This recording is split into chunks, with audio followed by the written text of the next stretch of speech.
But the ultimate nature of the reality is that we are on a battlefield against a military state that is attacking us with military means, like intelligence operations means. No one's buying into that old, well, like we kind of set the tone going forward. But what you had at that event is a sitting senator, a sitting congressman, basically running a foreign influence operation against the top right-wing commentator in America. Dave Smith and Ian Carroll just went on Liberty Lockdown's program to talk about what will replace the pro-Israel Zionist media once it's completely dead. I think we're seeing it die in front of our eyes, I'm happy to say. And in this clip, they also get into the Zionist campaign to take Tucker Carlson down and what this says about where American politics is moving in general. So let's get right into it. Please like the video and subscribe to the channel. There still is a point that, like, we should celebrate when this is breaking down. We should always also try to make sure that what replaces it is something that is legitimately something positive, rational, moral, something not something that's unreasonable, not something that lets any group off the hook, but also something that doesn't lead to persecuting good people. Can I actually speak as a young person? Can I speak as a young person watching this happen? Yeah, please, as like the new guy on the scene that generally is usually the dumbest person in the room and has the most to learn from everyone else that's been here and is more studied and has a lot more experience. For me, it's really beneficial and really exciting. And I think that I probably speak for a lot of Americans to have Nick has kicked that door down. And now that conversation is in the mainstream in a different way. And that you elucidated better than I am. And I think that what's so scary to the establishment that is on the other, like the Zionist team, and so exciting for the American people is that I want to watch all of the experts, like the older, more wise people like yourself, like Tucker Carlson, like all of these folks have that conversation so that it can be moderated in a way that will the mixture of ideas will have a more open, free environment in order to sort of release the tension and to have a rational conclusion that we need to end up in a place where we're not persecuting innocent people and we're not identity grouping entire groups of people. Dude, I'll give you because it's example. So easy for this complex conversation to go there. That's such a great point. Well, so I'll say this. I think this is one of the things that really should change going forward. And I think in a weird way, there's been, whatever. Look, like now that Nick Fuentes has gone on Tucker Carlson's show and we're all still here, you know what I mean? Like, and now we're going forward. And then even though Mark Levin screamed they must be canceled, he actually has no means by which to do that. Good. I hope not. So now that we're here, I'll say this, and this is like, again, this should be almost the most reasonable statement to make. But you know how, and I know a lot of people on the right have noticed this, right? You know how people like Ben Shapiro and even Charlie Kirk, God bless his soul, and people, a lot of other people, I guess Dinesh D'Souza was one of the ones who debated Nick Fuentes, but a lot of other people on the right wing who are kind of known for debating people would go, I'm not going to debate Nick Fuentes because he's too far over the line. But then they would debate a Maoist and an abortionist and this, and you would just go like, by what? Like, how is it possible that by your own worldview, you would judge this to be more out of bad? Yeah, absolutely. That is the case. And it looks like the camera isn't switching back to Dave for this segment, but you can still hear him. But yeah, I'm on board with what both of these two are saying. If dissidents do overtake the media, and we're seeing that happen day by day, more and more so, where the new dissident media is replacing the old legacy media, I would just ask that dissidents don't behave in the same way that their predecessors did. This could be an ultimate lesson for us, that we shouldn't just demonize people and say that, they're Hitler and they're out of bounds and you can't talk to them on this other dissident program if you don't, if you happen to hate them and you're talking about what someone else does.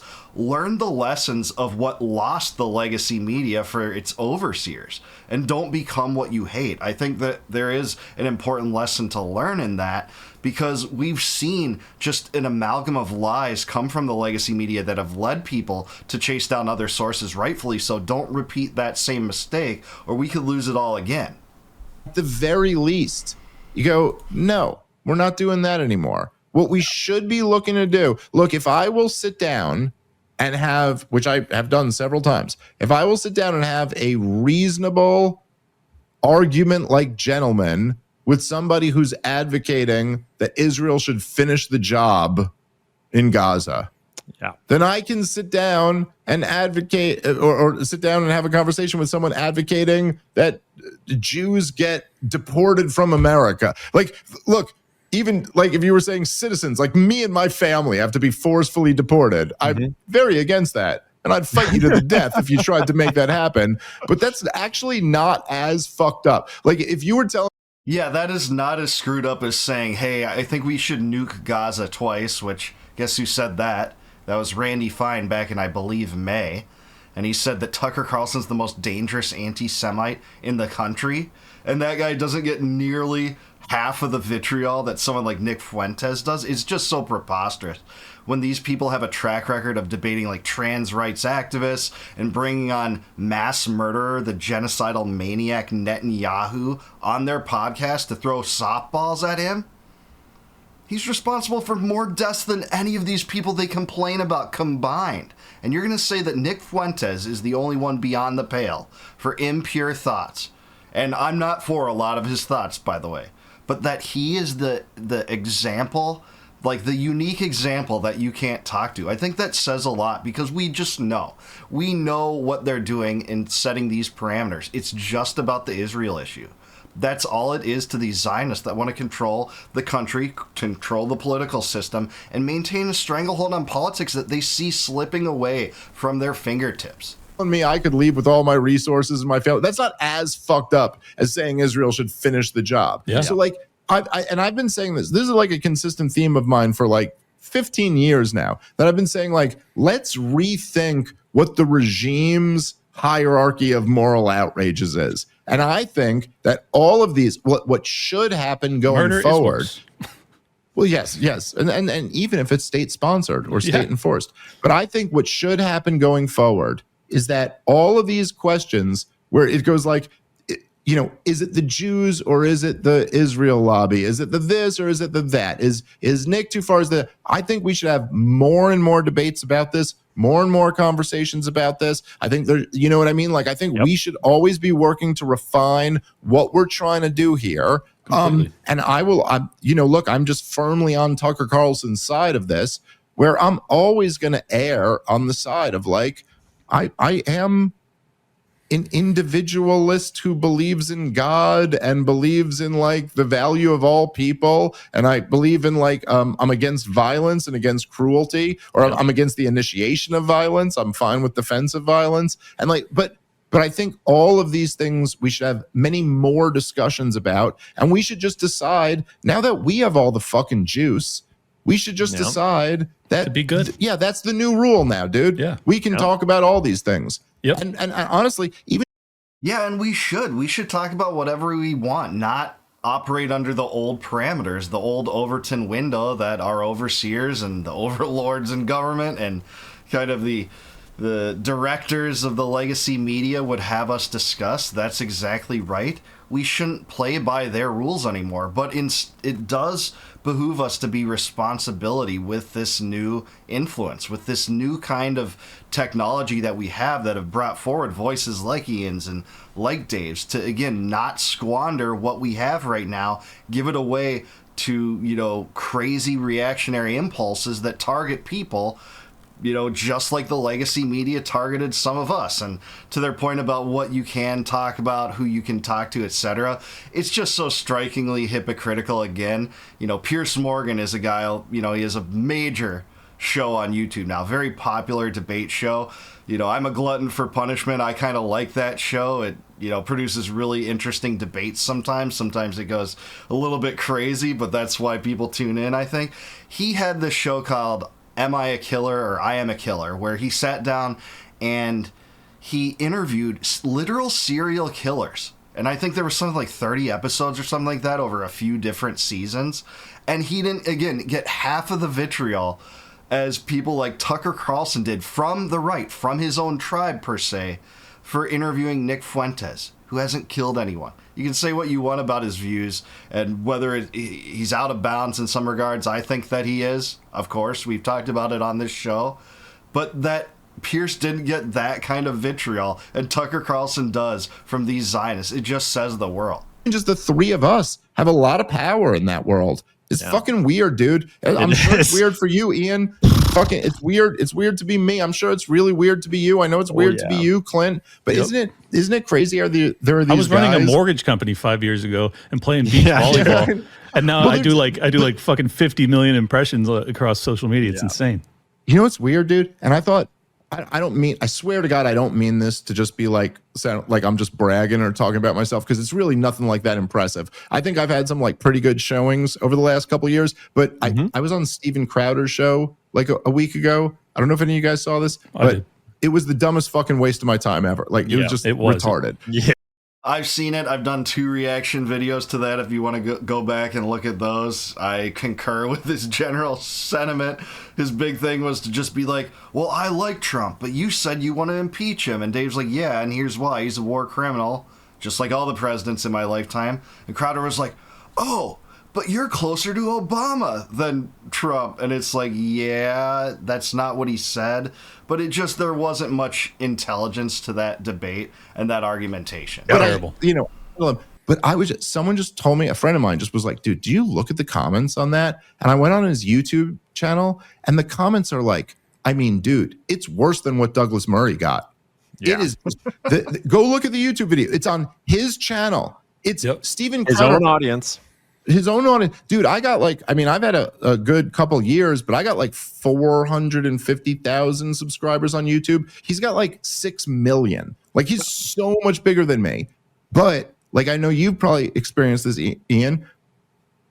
Like, there might be someone with 5 million followers who's been around for 20 years, and you got like 1 million something, and you've been around for like a few years, but you're so much more relevant than them. That like the audience is just, and there's a weird thing that's happening where it's like no one's buying into that old. Well, like we kind of set the tone going forward. Yeah, absolutely. You see this on Twitter, especially. Ian's the perfect example. He's very relevant right now, especially in ratioing numbskull neocons and Zionists. Every time it seems like he wants to, he'll just be able to ratio anyone underneath their tweet, even if they're a much bigger account, because that's just where the winds are blowing. And they're blowing that way for a good reason. It's because Americans are starting to wake up to some of this nonsense, to wake up to our occupied government by this Israel First lobby. That's what we're waking up to, and we're not going back. We're not going to go back, so we have to take responsibility and make sure we manage this new media very well. Absolutely. I got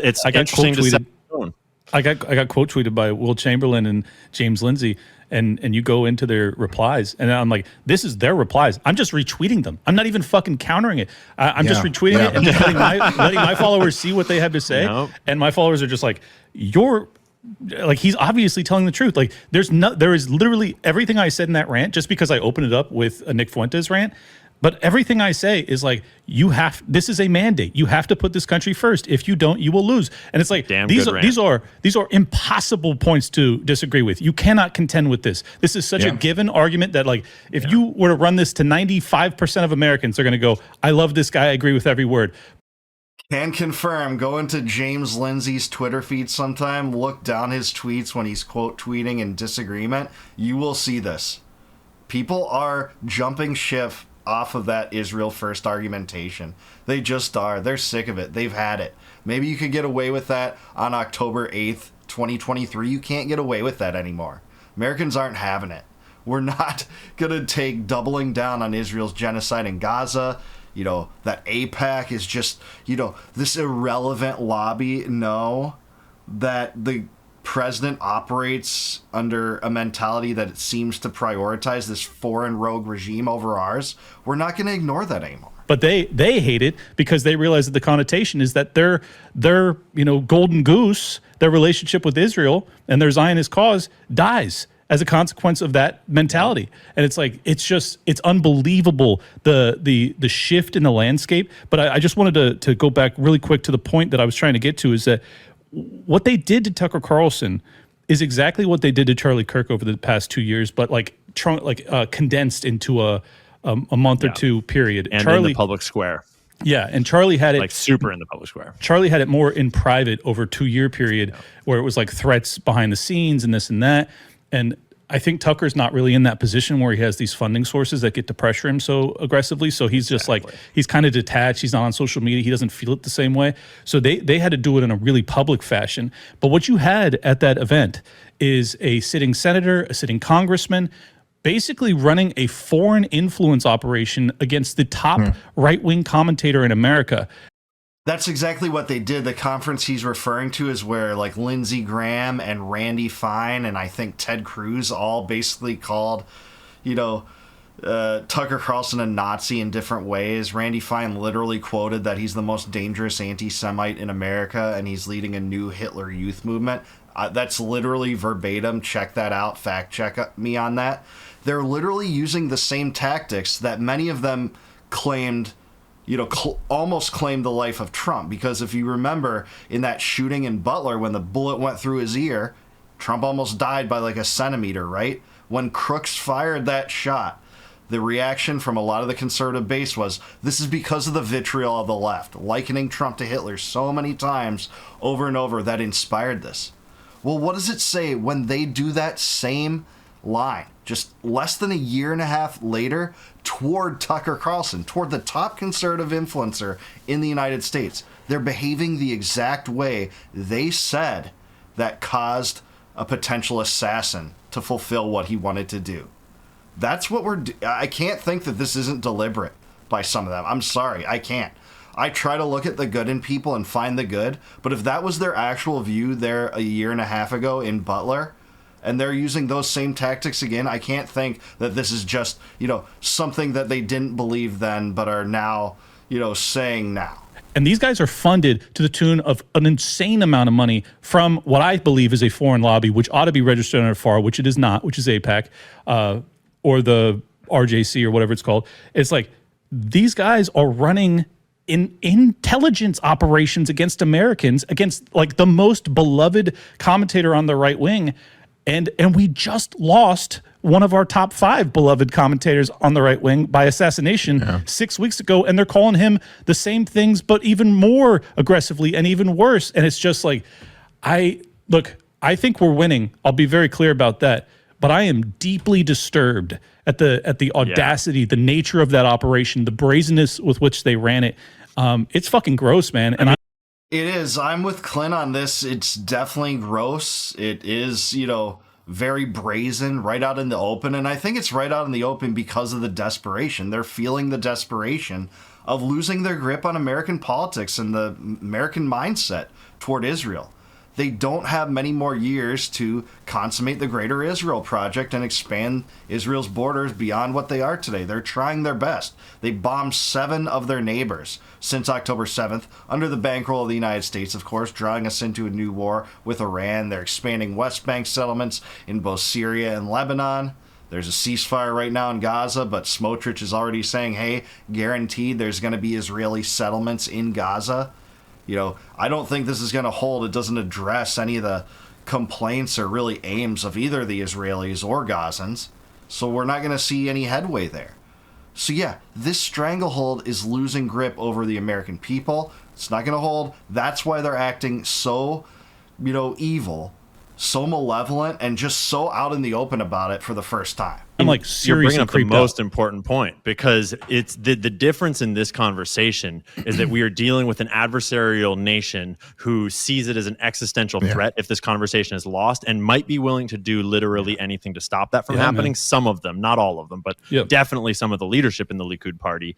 And they just multiplied their propaganda budget by 20x, right? That is an insane multiplier. And we are seeing the outcomes of that on our social media, in our conversations, in our politics. And so there's this crazy, right?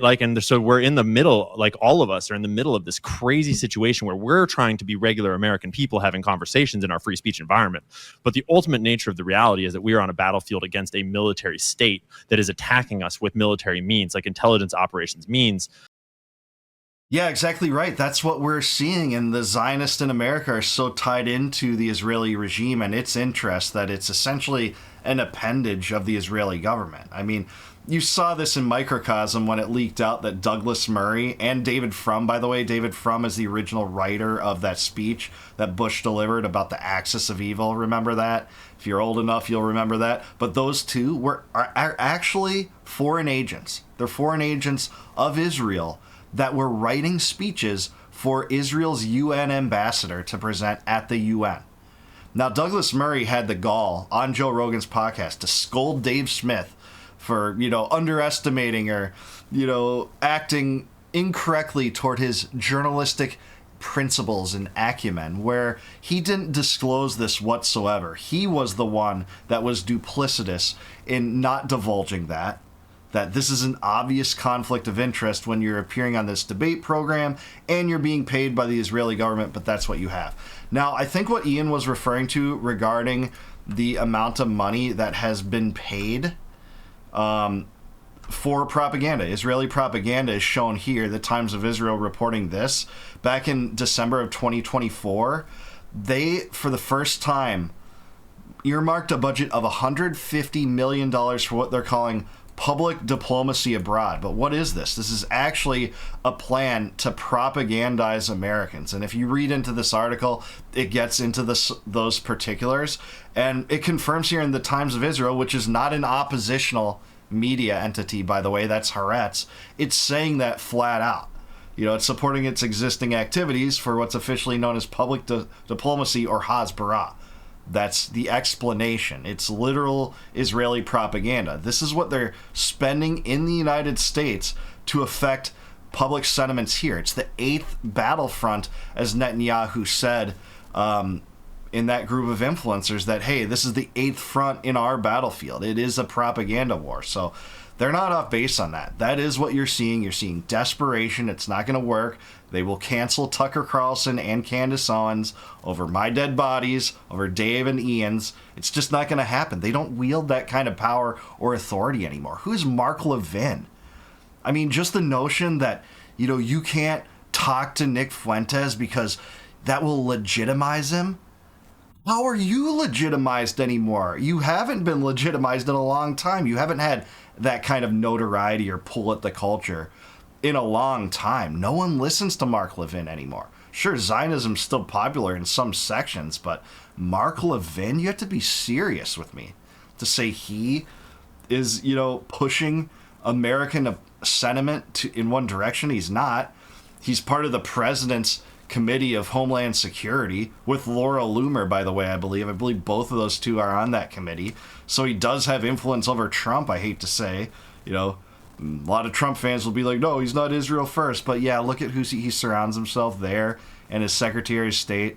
Look at also, in addition to his Secretary of State, his Homeland Security advisor. Oh, wait, it's the same neocon. That's his Secretary of State, Marco Rubio.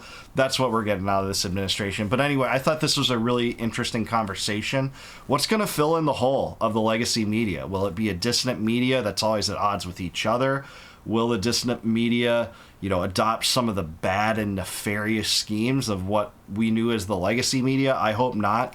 We can't give back the information to this monopoly of barbarians and neocons and Zionists and warmongers anymore. That's what I think. But what do you think? Let me know down below. Also, please like the video, subscribe to the channel, give my buddy Liberty Lockdown a follow. He's awesome. Clint Russell, one of the smartest libertarians in the world as far as I'm concerned. Give him a follow for sure. Obligatory. If you like my stuff, you'll definitely like his. If you also like this video, please consider becoming a YouTube member. You can do that by clicking the join button below. And if you do that, I'll give you access to all my videos before they go live to the general public. Also, if you want a free copy of my book, Compact of the Republic, click the link in the description below. I'll shoot you out a PDF to that for free, no obligation, no payment. I'll shoot it out to you. I hope you enjoy it. And until I see you guys next time, no more war, no more debt, no more inflation, and no more empire. Peace out, guys. Catch you in the next one.